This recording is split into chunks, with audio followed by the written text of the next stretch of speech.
The silence wasn't just quiet, it was a physical weight, pressing against the glass walls of the gallery.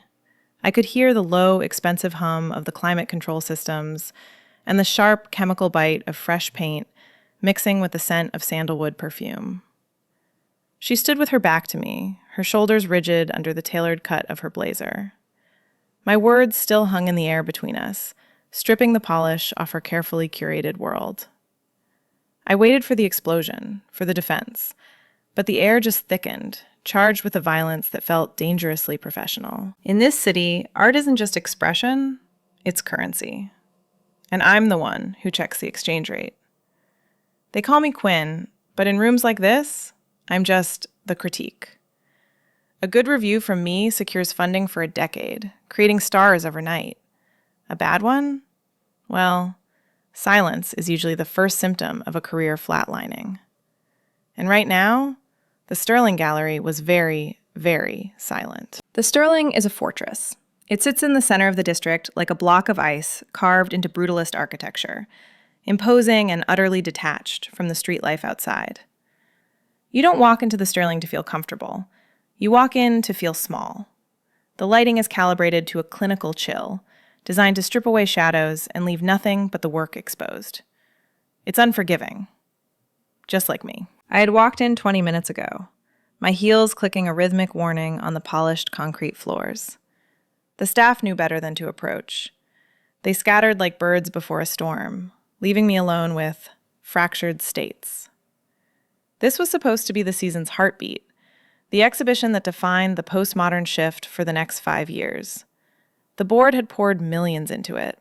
The hype had been suffocating. Every magazine, every blog, every whisper at every cocktail party had been about this opening. But as I moved through the first hall, I didn't feel the pulse. I felt management. I saw strategy. I saw a curator who knew exactly where to place a spotlight to hide a weak brushstroke, and exactly how to arrange sculptures to force a perspective that wasn't naturally there. It was technically flawless. The spacing was mathematical perfection. The thematic progression from isolation to connection was textbook, and it bored me to tears. That's the danger of perfection. It leaves no room for the bleed, for the mess, for the human error that makes you stop and actually feel something in your gut. I looked at a massive oil canvas, a swirling storm of grays and blacks that was supposed to represent urban decay. It was beautiful. It was balanced. It was completely dead. It was paint by numbers for the intellectual elite, designed to be discussed over white wine, not felt in the chest at 3 a.m. I took notes, my pen scratching loudly in the empty room. Technical mastery, I wrote. Emotional void. It was harsh, but I don't get paid to be kind. I get paid to be right. I get paid to tell the truth when everyone else is too busy nodding along to the press release. The truth here was that Fractured States was a lie. It was a beautiful, expensive corpse of an exhibit. I stopped before a series of photographs, stark black and white images of abandoned industrial sites. They were hung with a precision that bordered on obsessive. The spacing was exact to the millimeter. You could feel the ruler's edge in the white space. But where was the grit? Where was the dirt under the fingernails? It was poverty polished for a penthouse wall. It made me angry. Not disappointed. Angry. Because art is supposed to be the one place where we stop lying to ourselves. And this entire room was a fabrication. I moved deeper into the gallery, checking the sightlines. The layout was aggressive, forcing the viewer into corners, trapping them with the art. It was a power move. Whoever curated this wanted control. They wanted to dictate exactly how you felt and when you felt it. It was impressive, in a cold, terrifying sort of way. It reminded me of a surgeon operating on a patient who was already gone. I paused in front of a steel installation, a jagged thing that looked like a rib cage torn open. This was the only piece that had almost worked. Almost. But even here, the lighting was too safe, softening the edges that should have cut. Then I heard it. The sound was distinct, cutting through the hum of the ventilation. Sharp, deliberate. The click of heels that cost more than my first car. They weren't the hurried steps of an assistant or the shuffling of a guard. These were steps that owned the floor. They approached from the shadows of the administrative wing, steady and rhythmic. I didn't turn around immediately. I let the sound get closer, measuring the confidence in the stride. This was the architect of this ice palace. She stepped into the pool of halogen light like she owned the photons themselves. Emma, the head curator, the woman responsible for this mausoleum of perfection. I'd seen her picture in the press kits, smiling, approachable, the darling of the donor class. But the woman standing 10 feet away wasn't smiling. She was a study in severity, a portrait painted in sharp angles and absolute control. The first thing you noticed were the glasses. Thick, black, architectural frames that dominated her face. They weren't just for vision, they were a barricade. Behind the lenses, her eyes were obscured, reduced to dark, calculating glimmers. She wore them like a welder wears a mask, protection against the sparks she expected me to throw. Her hair was pulled back so tightly it pulled the skin at her temples taut, a severe knot that allowed for no movement, no softness. It was a style that said she didn't have time for the wind, or for gravity, or for me. "Quinn," she said. No pleasantries. No "welcome to the Sterling." Just my name, delivered flat, like a terminal diagnosis. I turned fully, letting my pen cap click shut. A small sound, but in that acoustic vacuum, it sounded like a pistol hammer dropping. "Emma," I replied, matching her tone, refusing to give her the satisfaction of a title. "The lighting in the East Wing is 2 Kelvin too cool. It's washing out the oils. You're killing the reds." She didn't blink. She crossed the distance between us, her stride eating up the floor. When she extended her hand, it was a mechanical gesture, a requirement of the social contract she clearly wanted to burn. Her skin was cool, dry, and her grip was surprisingly strong. It wasn't a greeting. It was a stress test. She was checking to see if I would crumble under the pressure of her institution. I didn't. We held the handshake a fraction of a second too long, the tension radiating at my arm like a low-voltage current. It was the kind of touch that happens before a fight, not a friendship. "It's deliberate," she said, releasing my hand and stepping back into her personal territory. She clutched a sleek, transparent clipboard against her chest, her knuckles white. The artist wanted the sterility. The alienation is the point. "Alienation is cheap," I countered, watching her face for a crack. "Engagement is expensive. You're not engaging anyone. You're repelling them." She stiffened. It was microscopic, a tightening of the jaw, a flare of the nostrils, but I saw it. I make my living seeing the things people try to paint over. Emma was built for defense. She stood with her weight distributed evenly, ready to pivot. Her suit was charcoal, tailored to within an inch of its life, the fabric looking less like clothing and more like armor plating. There was no jewelry, no distraction, just the clean, ruthless lines of a woman who had edited herself as ruthlessly as she edited this show. I looked her over, letting my gaze linger with professional insolence. I wanted her to feel inspected. I wanted her to know that I was looking for the cracks in the facade just as hard as I was looking for the cracks in the exhibit. She was beautiful, in a terrifying, distant way, like a marble statue that might tip over and crush you if you stood too close. But there was something underneath the polish, a hum of anxiety, a frequency of nervous energy that she was using every ounce of willpower to suppress. She wielded her knowledge like a weapon, but I could see the fatigue behind the shield of those glasses. "Shall we?" she asked, her voice tight. She gestured toward the main corridor with the clipboard, using it like a blade to cut the air. "Lead the way," I said. "Convince me." She turned on her heel, a military pivot, and began to walk. I fell in step beside her, keeping a precise distance, not close enough to be intimate, not far enough to be dismissive. The air between us was cold, charged with the static of 2 massive egos occupying a confined space. We moved past the introductory text on the wall, pretentious paragraphs about the duality of modern existence, without glancing at it. She knew I didn't read the placards. I looked at the work. As we walked, I watched her profile. She never looked at me. She kept her eyes fixed forward, scanning her gallery like a captain scanning the horizon for icebergs. She was waiting for the collision. She knew who I was. She knew that I didn't care about the politics or the board members or the carefully negotiated loans from private collectors. She knew I only cared about the blood in the veins of the work. And she knew, deep down in that armored chest of hers, that this show was anemic. She was bracing for impact. I could see the muscles in her neck working, the way she took shallow, controlled breaths. She wasn't just a curator defending her show. She was the architect of this ice. And she was terrified I was bringing a flamethrower. She was right. We moved into the main hall, and the temperature seemed to drop another 5 degrees. This was the cathedral of the exhibit, a vast, echoing space dedicated to the friction between the organic and the industrial. On the left wall, massive oil canvases loomed like bruised skies, violent slashes of crimson and charcoal trapped behind museum glass. On the floor, a labyrinth of industrial steel sculptures rose from the concrete, jagged beams of rusted iron twisted into shapes that suggested pain without explicitly showing the wound. I walked toward the canvases first, my heels sounding too loud in the empty room.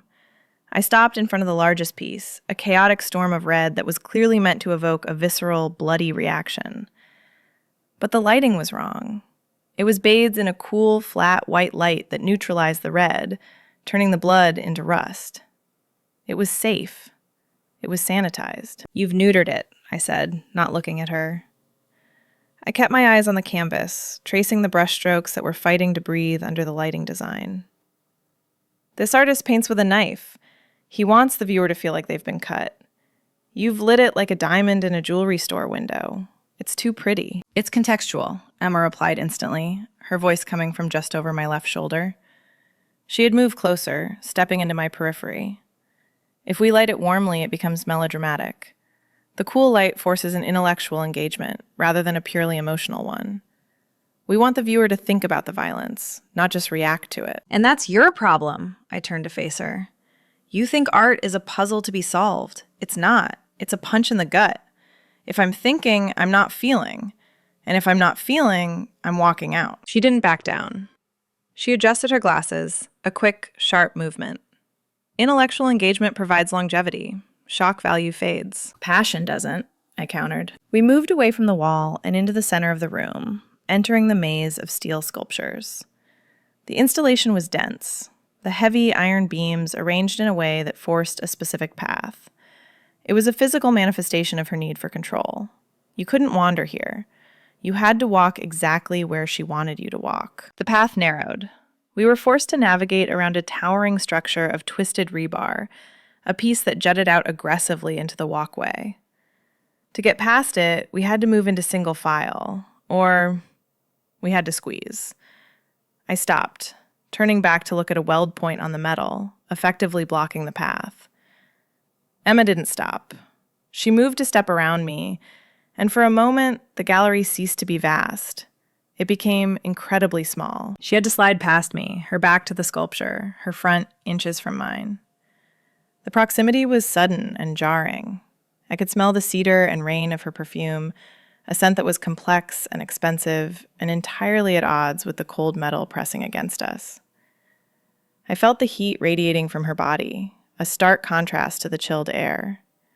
Her sleeve brushed against my blazer, the friction of the fabric sounding like a shout in the silence. She froze for a split second, trapped between the art and the critic. I looked down at her. She was taller than I expected, or maybe it was just the heels. Behind those thick frames, her eyes widened slightly, catching the light. For the first time, I saw something other than defiance. I saw awareness. She knew I was in her space. She knew I wasn't moving. "Excuse me," she said, her voice dropping a fraction of an octave. It wasn't a question. "It's a tight squeeze," I murmured, holding her gaze. "Design flaw, or did you want people to feel trapped?" "Intimacy," she corrected, sliding past me with a grace that belied the tension.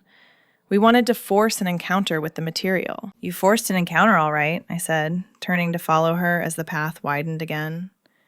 The air between us was different now. The static charge had shifted from purely professional to something heavier, something with a pulse. We stopped at a piece she clearly favored, a suspended cube of shattered glass held together by tension wire. It was technically impressive, a feat of engineering. Controlled entropy, she said, the words sounding rehearsed. It represents the fragility of modern structures. It looks like it's exploding, but it's perfectly held. It's an oxymoron, I said, circling the piece. Entropy can't be controlled, Emma. That's the definition. This isn't chaos. It's a diagram of chaos. It's you telling me what chaos looks like from inside a safety deposit box. I saw her hand tighten on the clipboard again. The plastic creaked audibly. It is a representation of the tension between order and collapse. But there is no risk of collapse here. I pointed to the heavy-duty cables anchoring it. You've engineered the risk out of it. You're showing me danger with a safety net. It's boring. Her jaw worked. I watched the muscle feather near her ear. I had found the crack. She prided herself on precision, on the intellectual rigor of her choices. Calling it boring was worse than calling it ugly. Ugly can be interesting. Boring is death. The thematic flow, she started, her voice sharper, brittle, requires a moment of stasis before the flow is broken. I cut her off. I pointed back toward the oil paintings and then to the glass cube. You go from visceral, bloody expressionism to cold, mathematical structuralism without a bridge. You drop the viewer off a cliff. There's no narrative thread. You just put the two most expensive things in the room next to each other and hope the price tags would connect them. She stared at me. The silence stretched, tight as a piano wire. The professional courtesy was evaporating, leaving just two women standing in the wreckage of a polite conversation. She wasn't looking at the art anymore. She was looking at me. And if looks could deconstruct, I would have been unmade right there on the concrete floor. The centerpiece, she said, her voice icy, ties it all together. I doubt it, I said. But show me. We rounded the corner into the rotunda, the architectural heart of the gallery. This was the space reserved for the statement piece, the anchor that was supposed to secure the exhibition's place in history. What I found waiting there was a monument to compromise. The installation, titled Reclamation, was a sprawling mixed-media colossus. It dominated the room, a towering structure of reclaimed industrial machinery, interwoven with living moss, and suspended in a web of fiber optic cables. It pulsed with a rhythmic, programmed light sequence, a heartbeat of cold blue and sterile white. It was ambitious. It was expensive. It was undeniably impressive in scale. And it was completely, utterly hollow. I stood before it, letting the strobe light wash over us in jarring bursts. Flash, darkness. Flash, darkness. In that staccato rhythm, I watched Emma. She was waiting for the verdict, her chin raised in that defiant, brittle posture she had maintained since the entrance. She believed in this piece. Or, more accurately, she was trying very hard to convince herself she did. It's aggressive, she said, preempting me. Her voice echoed slightly in the vast, circular room. It forces the viewer to confront the inevitable consumption of the artificial by the organic. It's the synthesis of the show's entire thesis. It's theater, I corrected, my voice flat, and not good theater. It's a set piece. I walked closer, inspecting the base of the structure. I could hear the faint, high-pitched whine of the cooling fans, keeping the projectors from overheating. I could smell the damp, earthy scent of the moss, but it was underpinned by the sharp tang of ozone and plastic. It didn't smell like a forest reclaiming a factory. It smelled like a server room with a humidity problem. Look at the moss, Emma, I said, gesturing to the vibrant green patches clinging to the steel. It's thriving. It's perfectly watered by hidden nozzles. There's no struggle here. You're telling me a story about nature fighting back, about the violence of time, but you've rigged the game. Real reclamation is messy, it's slow, it's ugly. This is a garden feature for a tech billionaire's atrium. It's safe. She stiffened, a sharp intake of breath that was audible over the whir of the installation's hidden pumps. Her fingers tightened on her clipboard until the plastic bent dangerously. The precision she wore like armor began to show hairline fractures. She wasn't used to this. She was used to critics who read the press release, nodded at the metaphors, and praised the audacity of the budget. She wasn't used to someone looking past the placard and seeing the fear behind the choice. "The artist's intent," she began, retreating into the safety of academia, using words like intertextuality and liminal spaces as a shield. "Forget the artist," I snapped, turning to face her fully, cutting through the jargon. "I'm talking about you. You curated this. You chose to put this massive, expensive, hollow thing in the center of your show. Why? Because it fills the space? Because the board needed a wow factor to justify the ticket price?" The air between us thickened, heavy and suffocating.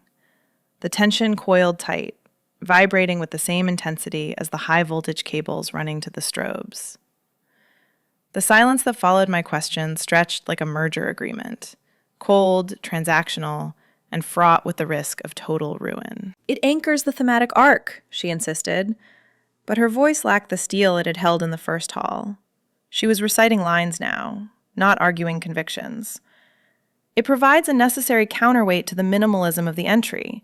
It creates a dialogue between—" "It's a strategic miscalculation," I said, stepping closer, invading that personal boundary she had tried to reestablish. "You played it safe. You looked at this room, at this budget, and you got scared. You decided to give them what they expected instead of what they needed. This isn't a challenge, Emma. It's an apology." She flinched. It was subtle, a quick blink behind the heavy frames of her glasses, but it was there. I had hit the nerve. The theory, the carefully constructed intellectual defense, it was all crumbling under the weight of the truth. She looked at the installation, then back at me, and for a second, the curator vanished. The woman who remained looked exhausted. She looked like someone who had spent 6 months building a monument she secretly hated, because it was the only way to keep the lights on. "The board," she started, then stopped. She bit her lip, a crack in the veneer of perfection. "The board isn't here," I said, my voice dropping, becoming unflinchingly direct. "I am. And I'm telling you that this piece is a lie. It's perfect, yes. The lighting is impeccable. The sound design is crisp. But it leaves me cold. It leaves me absolutely nothing to hold on to. You curated this with your head, not your gut. It's perfect. And it leaves me cold." The words didn't just hang in the air. They landed with the heavy, dull thud of a body hitting the floor. It was the kind of sentence that usually marks the end of a career, or at least the end of a conversation. In the vast, echoing rotunda of the Sterling, it sounded like a gunshot. I waited. The silence that followed was absolute, a physical pressure that pushed against my eardrums. The hum of the gallery lights seemed to swell, growing louder, turning into a high-voltage whine that vibrated in my teeth. The strobe light from the installation continued its relentless, programmed assault. Blue, darkness, white, darkness, slicing time into jagged fragments. In those flashes, the room felt less like an art gallery and more like an interrogation cell. I watched the impact ripple through her. It was fascinating, in a clinical, devastating way. First came the reflex, the curator's defense mechanism. Her spine straightened, snapping into a posture of rigid indignation. Her chin lifted, and I could see the sharp inhale as she prepared to fire back a volley of academic justifications, to drown me in theory until I choked on the jargon. But the words died in her throat. I saw the moment the anger curdled into denial, a flicker of panic behind the thick lenses of her glasses. She wanted to tell me I was wrong. She wanted to tell me I didn't understand the nuance, the meta-commentary, the delicate interplay of light and shadow. But she couldn't. Because I wasn't criticizing the art anymore. I was criticizing the lie. And then the slow, crushing weight of realization. It washed over her like a cold tide. The denial fractured. The anger evaporated, leaving something far more dangerous in its wake. Vulnerability. I didn't step back. I didn't soften the blow. I stood my ground, invading the sanctity of her personal space until the distance between us was measured in inches and breath. I was close enough to see the texture of her skin under the harsh gallery lights, close enough to smell the faint, sharp tang of ozone from the machines, mixing with the warmth of her perfume. I was close enough to see the frantic, bird-like pulse beating wildly at the base of her throat, betraying the icy composure of her face. It was fluttering against the skin, a tiny, terrified rhythm that contradicted the stone-cold stillness of her posture. She turned to face me fully, the movement slow and heavy, as if she were moving underwater. The clipboard, which she had wielded like a shield for the last hour, lowered slightly, forgotten in her hand. The precision she wore like armor began to show hairline fractures. She wasn't looking at the critique anymore. She was looking at Quinn. And for the first time, the look wasn't defiant. It was searching. It was the look of someone who has been holding their breath for 6 months and just realized they're allowed to exhale. "You think I don't know that?" she whispered. The sound was rough, stripped of its usual polish. It wasn't the voice of the Sterling Gallery's head curator. It was just a woman, standing in the dark, admitting a sin. "You think I can't see it?" "If you see it," I said, my voice low, matched to the intimacy of the space, "then why is it here? Why is this the heart of your show?" She opened her mouth to answer, but closed it again. The fight had gone out of her.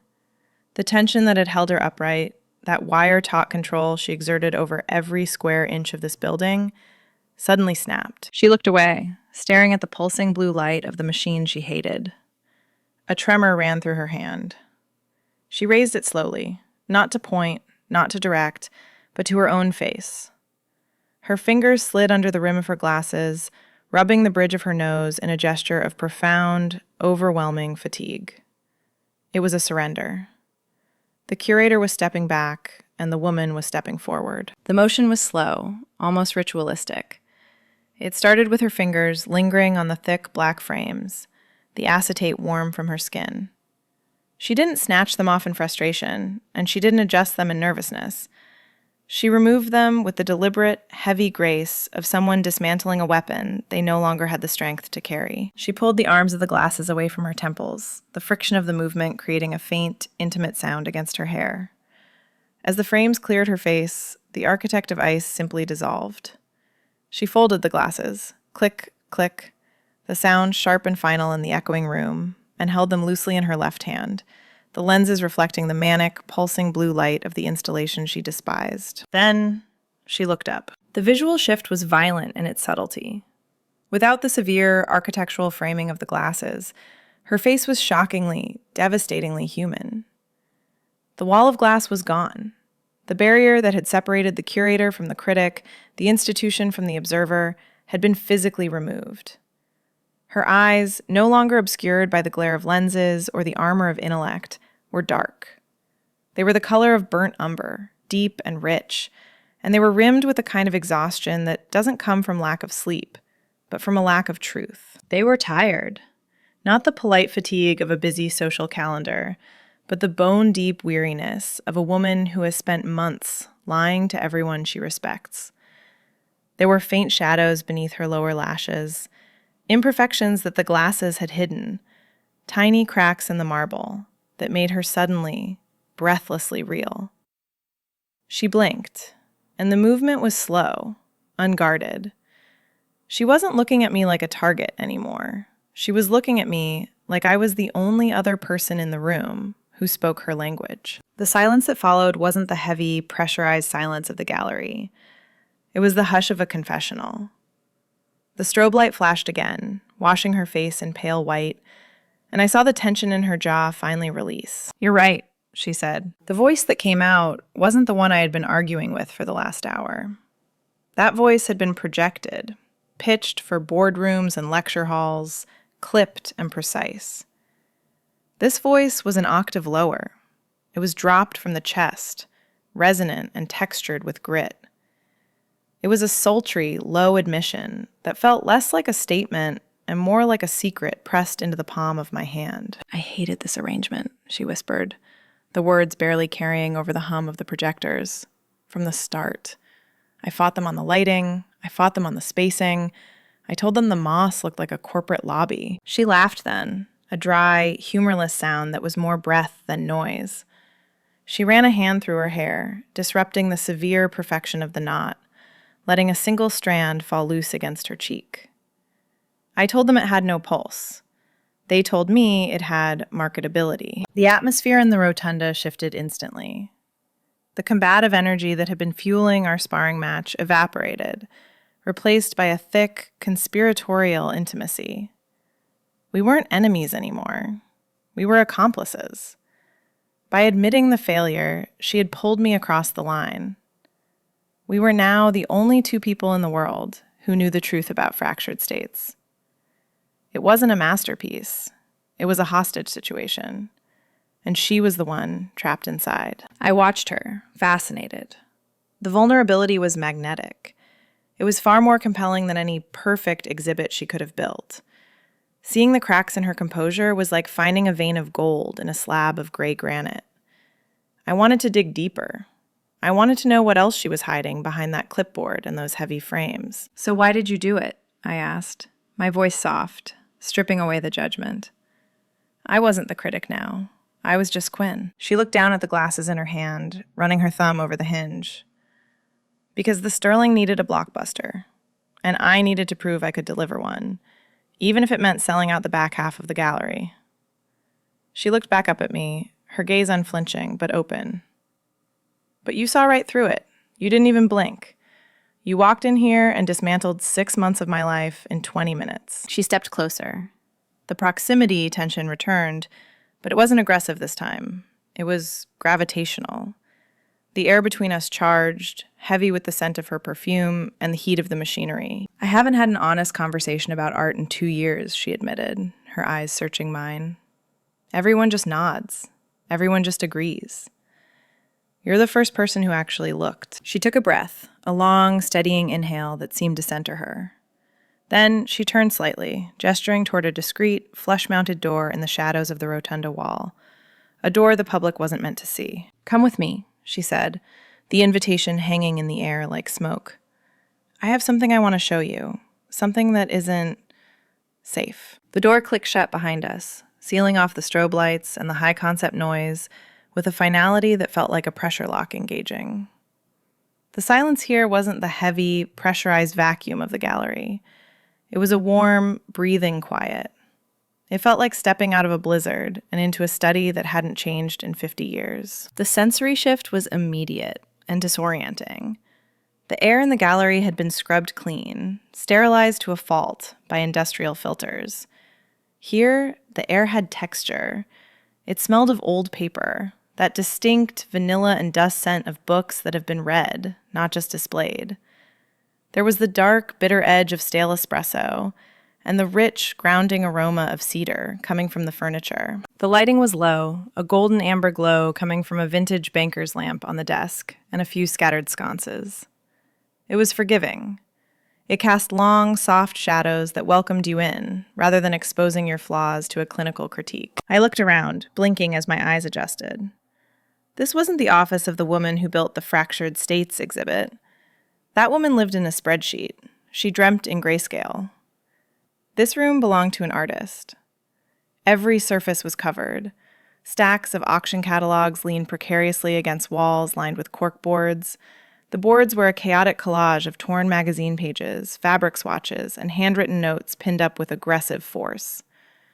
Canvases, real ones, smelling of turpentine and linseed oil, were propped against a bookshelf that was overflowing with dog-eared philosophy texts. There was no controlled entropy here. This was real chaos. It was the messy, vibrant clutter of a mind that was constantly working, constantly consuming, constantly creating. "Welcome to the bunker," Emma said. She walked over to a small sidebar, her heels sinking into a Persian rug that was worn threadbare in the center. The sharp, aggressive click of her stride was gone, muffled by the wool. I watched her move. In the gallery, she had been a series of sharp angles, shoulders back, chin up, elbows tight. Here, she seemed to unfold. She tossed the clipboard onto a pile of mail without looking at it. It slid off and hit the floor, and she didn't even flinch. She picked up a bottle of Shiraz that was already open, the cork sitting loosely in the neck. She grabbed 2 glasses, not the delicate crystal flutes you'd expect at a Sterling opening, but heavy, wide-bowled tumblers that felt good in the hand. The sound of the wine pouring was the loudest thing in the room. Glug, glug, glug. It was a rich, wet sound that felt incredibly intimate after hours of dry, academic talk. "It breathes better in these," she said, turning to me. She held out a glass. It's heavy, probably too much for 4 p.m., but I feel like I've just gone 12 rounds. You have, I said, taking the glass. Our fingers brushed against the cool crystal, a brief, accidental contact that sent a jolt of awareness straight up my arm. And you're still standing. She didn't retreat behind the massive oak desk that dominated the far wall. That was the most telling move of the afternoon. A desk is a barrier. It's a power play. Instead, she walked over to a battered leather Chesterfield sofa in the corner of the room. The leather was worn to a soft, buttery cognac color, cracked in places from years of use. She sank into it, kicking off her heels in one fluid motion. "Sit," she said, patting the cushion next to her. Not across from her. Next to her. I sat. The sofa groaned under our weight, a comfortable, familiar sound. We were close. The proximity that had been forced by the steel sculpture in the gallery was now voluntary. I settled in, angling my body toward her. I could see the fatigue etched into the corners of her eyes, but it was softer now. The frantic pulse in her neck had slowed. She took a long sip of wine, closing her eyes as she swallowed. Then she exhaled, a long, shuddering breath that seemed to expel the last of the curator and leave only the woman. Her shoulders dropped 2 inches. Her head tipped back against the leather. "I haven't breathed in 6 months," she murmured, opening her eyes and turning her head to look at me. Without the glasses, her gaze was direct, unfiltered. God, that felt good. You tearing it apart. It was validating. "I didn't tear it apart to make you feel good," I said, swirling the wine in my glass. The liquid clung to the sides, thick and dark. "I did it because you're better than that show, Emma. I can see it. I can see it right here in this room." I gestured to the chaos around us. "This room has a pulse. That gallery out there is on life support." She smiled, and this time it reached her eyes. It wasn't the polite, shark-like smile of the press photos. It was crooked, a little sad, and incredibly attractive. She shifted, tucking one leg up onto the sofa, completely abandoning the formal posture of the executive. "The board hates this room," she said, tracing the rim of her glass with a fingernail. "They call it a fire hazard. I call it my sanity." I watched her hand. Her fingers were long, elegant, but the nails were cut short, practical. There was a smudge of graphite on the side of her palm, a detail I hadn't noticed under the harsh gallery lights. It was a mark of labor, a mark of someone who touches the work, who gets their hands dirty. "Why do you stay?" I asked. The question was heavy, but the air between us could hold it now. "If they want you to build ice palaces, and you want to build this." She looked into her wine, the red liquid reflecting the warm lamplight. "Because the ice palace pays for the fire hazard," she said softly. "And because sometimes I think if I can just get the structure right, if I can just perfect the frame, the picture inside will fix itself." "That's not how art works," I said gently. "And it's not how people work." She looked up, her dark eyes locking onto mine. The distance between us on the couch felt non-existent. "I know," she whispered. "I'm starting to realize that." The silence returned, but it wasn't empty. It was filled with the scent of cedar and wine and the undeniable magnetic pull of 2 people who have stopped pretending. "You know what the problem with safety is?" I asked, watching the wine settle in my glass, a dark pool of garnet in the amber light.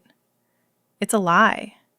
You can build the thickest walls in the world, Emma, but eventually something breaks in. And when it does, you want to be the one holding the hammer." She looked at me, her eyes dark and unreadable. Then she sighed, a sound that seemed to come from the very bottom of her lungs. "The board, they don't want hammers, Quinn. They want insurance. They want to know that if they put $1 million on the wall, it's going to stay there. They want the prestige without the mess. And so you give them the revolution in a bottle," I said. "I give them what they pay for," she countered, resignation in her tone. "I curate the risk out of it. I polish the edges until they can't cut anyone. And in the process, you cut yourself," I said softly. She flinched. The air charged between us, thickening with a sudden, undeniable tension. "The precision is there, Emma. I see it in every line you drew out there. The intellect is terrifyingly sharp. You just need to let the chaos in. You need to stop curating and start bleeding. Just a little. She leaned forward, resting her elbows on her knees. I used to, she whispered. The confession hung in the warm air, fragile as smoke. Before I was the architect, I was a painter. Oils. Messy, violent, unstructured oils. I spent 3 years in a loft in Berlin doing nothing but making a mess. I looked at the graphite smudge on her hand again. It made sense now. The frustration out in the gallery was the jealousy of an artist trapped in an administrator's body. What happened? I asked. I got hungry, she said simply. And I got good at explaining art to rich people. Turns out I was better at selling the vision than painting it. Or at least, that's what I told myself. She turned her head, looking at me with a vulnerability that made my breath catch. It's easier to critique the structure than to build it, isn't it? It is, I admitted. But you're building a cage, and you're locking yourself inside. Her gaze held mine, unflinching. In the soft amber light, the severe lines of her face softened. She looked younger, less armored. The proximity turned simple acts intimately charged. The way she shifted, the way her breathing synchronized with the quiet rhythm of the room. I miss the mess, she said, her voice dropping to a low, sultry register. I miss the smell of turpentine. I miss not knowing if a piece is going to work until the last second. Then bring it back, I said. Burn the press release, Emma. Let the next show be a disaster. But make it yours. She laughed, a low, throaty sound. You're a bad influence, Quinn. You're supposed to be telling me how to save my reputation, not how to torch it. Your reputation is fine, I said, leaning closer. I could smell the wine on her breath, mixed with the cedar. It's your soul I'm worried about. She went quiet. The teasing glint in her eyes faded, replaced by something heavier. She scanned my face with the same intensity she used to inspect a canvas. You see too much, she whispered. It's my job, I replied. No, she shook her head slightly. You see me. Nobody looks at the curator, Quinn. They look at the walls. They look at the price list. You looked at the spacing of the frames and saw that I was lonely. The truth of it hit me hard. She was right. The critique hadn't been about the art. It had been about recognizing a fellow traveler who had lost her way. I saw a woman hiding behind a clipboard, I said softly. And I wanted to know who she was when she put it down. Well, she said, her voice barely a breath. Now you know. I'm starting to, I said. But I think there's more. The silence that followed was heavy, loaded with everything we weren't saying. The air thickened, charged with a magnetic pull that made my skin prickle. We were sitting on the edge of a precipice, staring down into something dangerous and thrilling. The professional distance was gone. All that was left was the heat radiating between us, and the question of who would move first. I have a sketch, she said suddenly, breaking the spell but not the tension. Something I did this morning, before the opening, before the mask went on. Show me, I said. She stood up, the movement fluid. The loss of her warmth next to me was immediate, a physical chill. I watched her walk to the flat file cabinet, her silhouette cut against the dim light. She wasn't the curator anymore. She was just Emma. And I was captivated. I stood up, the leather sofa releasing me with a soft, protesting sigh that seemed too loud in the quiet room. Emma was already at the flat file cabinet, a heavy, industrial gray monolith tucked into the shadows against the far wall. It was the kind of furniture architects use to bury their secrets. Wide, shallow drawers meant for blueprints, or, in this case, for the truth she kept hidden from the board. She gripped the handle of the third drawer down. I watched the muscles in her forearm tighten, a subtle shift of tendon and skin that fascinated me more than it should have. With a smooth, metallic slide, she pulled the drawer open.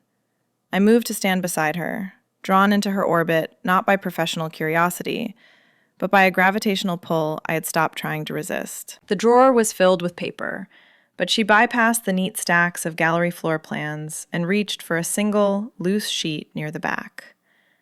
The paper was heavy, textured ragstock, the kind that drinks ink and holds on to graphite like a grudge. This, she said, her voice barely a whisper. She didn't pick it up. She just laid her hand flat on the metal edge of the drawer, inviting me to look. I leaned in. The proximity was sudden and overwhelming. Standing this close, the scent of her was inescapable. A complex layering of the cedar from the room, the dry, tannic ghost of the wine, and beneath it all, the warm, living scent of her skin. It was intoxicating. It was the smell of a storm breaking. I looked down at the sketch. It was charcoal, stark and violent against the cream paper. It wasn't a building, and it wasn't a sculpture.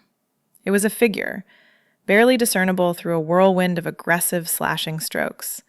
It looked like a body, trying to tear itself out of a cage of straight lines. The energy in it was frantic, messy, and undeniably alive. It was the complete antithesis of the Fractured States exhibit. It was raw. It was bleeding. "It's chaos," I murmured, my voice low. "It's how I felt this morning," she replied. She didn't look at the drawing. She was looking at her own hand resting on the metal, watching the way her knuckles had turned white. I reached out, my hand hovering over the paper. I wanted to touch the charcoal, to feel the grit of the medium she had used to scream onto the page. My fingers brushed the corner of the sheet, and in doing so, the side of my hand grazed hers. The contact was electric. It wasn't a spark. It was a circuit closing. The air charged between us, thickening instantly into something heavy and suffocatingly hot. I froze. She froze. The silence in the room deepened, the ticking of the vintage clock on the wall vanishing into the rush of blood in my ears. Slowly, deliberately, she turned her head. We were inches apart. The open drawer acted as a barrier to the rest of the room, trapping us in a tiny, intimate sliver of space between the cabinet and the wall. I could feel the heat radiating from her, a physical wave that seemed to scorch the air separating our bodies. I looked at her, really looked at her, without the filter of the gallery lights or the shield of her glasses. Her eyes were dark, dilated in the dim light, searching mine with a terrifying openness. The unflinching gaze she had used to intimidate me in the rotunda was back, but the context had shifted entirely. It wasn't defiance anymore. It was desire. It was a silent, desperate question, asked in the language of breath and proximity. She turned her body fully toward me, ignoring the drawer digging into her hip. The movement brought us even closer. I could see the faint pulse at the base of her throat, fluttering like a trapped bird. I could see the slight parting of her lips, the way her breath hitched, shallow and uneven. My hand was still resting on the edge of the drawer, mere millimeters from hers. I could feel the ghost of her warmth on my skin. The pull was undeniable, a physical tether dragging me forward. It would be so easy. It would be the easiest thing in the world to close that final inch, to bridge the gap between critic and curator, to let the professional world burn down around us. She looked up at me, her chin tilting slightly. The vulnerability I had seen earlier was gone, replaced by a raw, naked hunger that stopped my heart. She wasn't hiding. She was waiting. "I should go," I whispered. The words were a lie, and we both knew it. They were a safety mechanism, a last-ditch attempt to reassemble the barriers we had spent the last hour dismantling. "You should," she replied. Her voice was a low hum, vibrating in the small space between us. She didn't move. She didn't step back. She didn't look away. The subtext was deafening. "I should go" meant, "If I stay, I'm going to kiss you." "You should" meant, "If you stay, I'm going to let you." Time seemed to suspend itself. The world outside this room, the gallery, the board, the critics, the city, ceased to exist. There was only the amber light, the smell of charcoal and wine, and the woman standing in front of me with her soul stripped bare. I felt the weight of the decision pressing down on me. To step forward was to cross a line that could never be uncrossed. To step back was to deny the most honest thing that had happened in this building in a decade. Her gaze dropped to my lips, then back up to my eyes. It was a challenge. It was an invitation. It was the most dangerous thing I had ever seen. I took a breath, the air shaking in my lungs. The tension was a physical pain, a tight coil in my chest demanding release. I wanted her. I wanted the mess, the chaos, the heat. But I knew that if I touched her now, in this room, with the ghost of her failure hanging in the gallery outside, it would consume us both. I forced my muscles to unlock. I forced my feet to remember how to move away from the fire. "The layout," I said, my voice rough, grasping for a lifeline of professionalism that was rapidly disintegrating. "We need to fix the layout." It was a rejection of the moment, but an acceptance of the future. I saw the realization hit her eyes, the understanding that I wasn't leaving. I was just pausing. I stepped back. The distance felt physical, like a tether stretching until it hummed with tension. I watched her take a breath, the spell breaking, but the magic remaining. She nodded, a slow, dazed movement, and closed the drawer. The sound of the metal rolling shut was the punctuation mark on a sentence we hadn't finished writing. I retreated toward the heavy door. She followed, leaning against the frame with new confidence. "Same time tomorrow?" she challenged. "Only if those glasses stay off," I replied. Her low laugh followed me out. The city air felt cool. I glanced back. She was still watching. Subscribe for more stories.